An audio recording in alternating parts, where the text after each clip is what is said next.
Hello everyone, यहां पर आप सभी स्टूडेंट पढ़ने जा रहे हैं हाइब्रिडाइजेशन के अंतर्गत sp2 हाइब्रिडाइजेशन।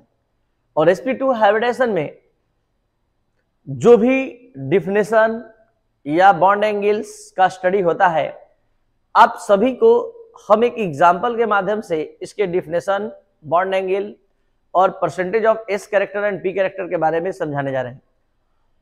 इन सभी का स्टडी हम एक मॉलिक्यूल के फॉर्मेशन से कर पाएंगे।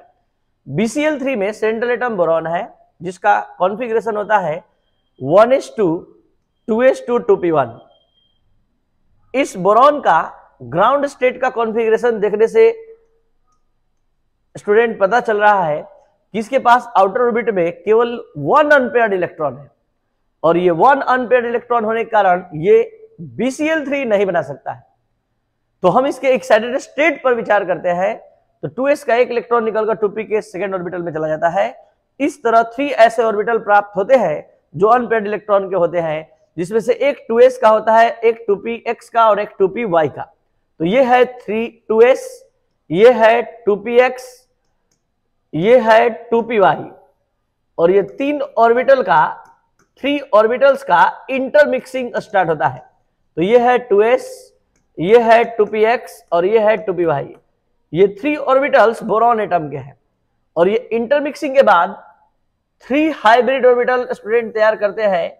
ये 3 हाइब्रिड ऑर्बिटल यहां पर आप देख सकते हैं। ये 3 हाइब्रिड ऑर्बिटल्स का नाम है sp2 हाइब्रिडाइज्ड ऑर्बिटल। क्यों इसका नाम sp2 पड़ा, आप समझ सकते हैं कि जब एक s और 2p के इंटरमिक्सिंग से बन रहा है, इसलिए इसका नाम sp2 हाइब्रिडाइज्ड ऑर्बिटल बना।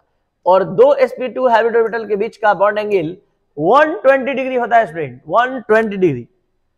तो यहां आप समझ सकते हैं कि 120 डिग्री ये बॉन्ड एंगल ही होगा। अब हम बात करते हैं कि BCl3 में सेंट्रल एटम बोरॉन है और सराउंडेड एटम जो है, घेरने वाला एटम जो है वो क्लोरीन है। तो क्लोरीन का कॉन्फ़िगरेशन चेक करने पर पता चलता है स्टूडेंट कि 3pz एक ऐसा ऑर्बिटल है जहां अनपेयर्ड इलेक्ट्रॉन है, यानी अनपेयर्ड इलेक्ट्रॉन होने के कारण यही ओवरलैपिंग में भाग लेगा। तो हम यहां पर BCl3 का फॉर्मेशन अब करने जा रहे हैं। तो ये है स्टूडेंट बोरॉन का sp2 हाइब्रिडाइज्ड ऑर्बिटल, और इस sp2 हाइब्रिडाइज्ड ऑर्बिटल से एक एक क्लोरीन का 3pz ऑर्बिटल बारी बारी से ओवरलैपिंग करेगा।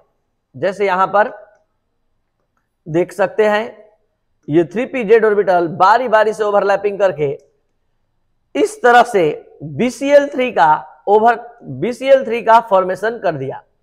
तो ये है बोरॉन, एक यहां से ओवरलैपिंग हुआ स्टूडेंट बॉन्ड Cl, एक इधर से ओवरलैपिंग हुआ बॉन्ड Cl, और एक इधर से ओवरलैपिंग हुआ बॉन्ड Cl, और इस तरह BCl3 का फॉर्मेशन हुआ। 2 sp2 हाइब्रिड ऑर्बिटल के बीच का बॉन्ड एंगल स्टूडेंट 120 डिग्री होता है। और जैसा कि आप देख रहे हैं, इस मॉलिक्यूल का शेप जो होगा वो ट्राइगोनल होगा, ट्राइगोनल इन शेप।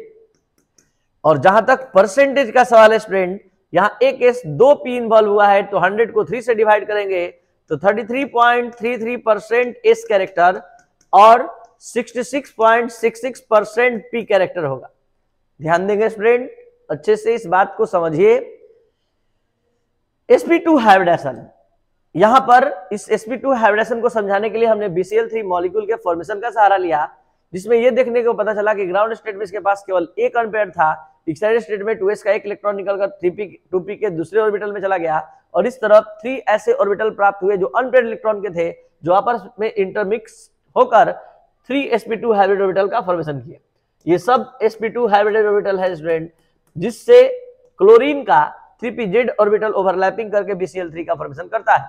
अब आप देख सकते हैं कि डिफिनेशन sp2 का कहां से अरेंज किया गया है। When 1s and 2p orbital of the same atom, ये सभी ऑर्बिटल सेम एटम बोरॉन के हैं। When 1s and 2p orbital of the same atom intermix together to form 3 sp2 hybrid orbital, the formation of sp2 hybrid orbital is called sp2 hybridization. The bond angle between 2 sp2 hybrid orbital is 120 degree. Each sp2 hybrid orbital has 33.33% s character and 66.66% p character. The shape of molecule is trigonal in which central atom is sp2 hybridized. तो ये था student sp2 hybridisation, जिसको हमने BCl3 के formation के concept से समझाने का प्रयास किया। नेक्स्ट हाइब्रिडाइजेशन स्टूडेंट BCl मतलब sp3 होगा, जो आप नेक्स्ट क्लास में पढ़ेंगे। जो स्टूडेंट नए हैं इस चैनल पर जरूर इसको शेयर और सब्सक्राइब करें। Thank you.